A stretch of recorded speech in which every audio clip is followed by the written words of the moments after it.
শাকিব খানের প্রিয়তমা তুফান বরবাদ তাণ্ডব সিঙ্গেল হল টু মাল্টিপ্লেক্সে সমানভাবে চলেছে, কিন্তু রাজকুমার দরদ রকস্টার কোথাও ভালো না চলার কারণ কি বলে মনে করেন?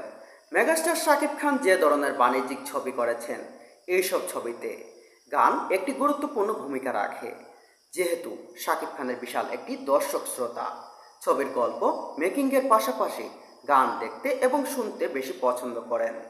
শাকিব খানের আগামী পরিচালকদের তাদের ছবিতে গানের বিষয়টি আরও চর্চা করা উচিত। যদি আপনাদের গায়ক পছন্দ না হয় তাহলে সেটি পরিবর্তন করতে পারেন। আপনাদের ছবিতে কোনো সুরাকার গায়ক যদি পছন্দ না হয় তাহলে তাকে পরিবর্তন করুন, নতুন কাউকে দিয়ে গান করান। কারণ দক্ষিণ এশিয়ার বাণিজ্যিক ছবিগুলোতে গানের গুরুত্বপূর্ণ অপরিসীম। একটি জনপ্রিয় হিট গান একটি ছবিকে মোটামুটি মানের ছবিকে হিট করতে পারে।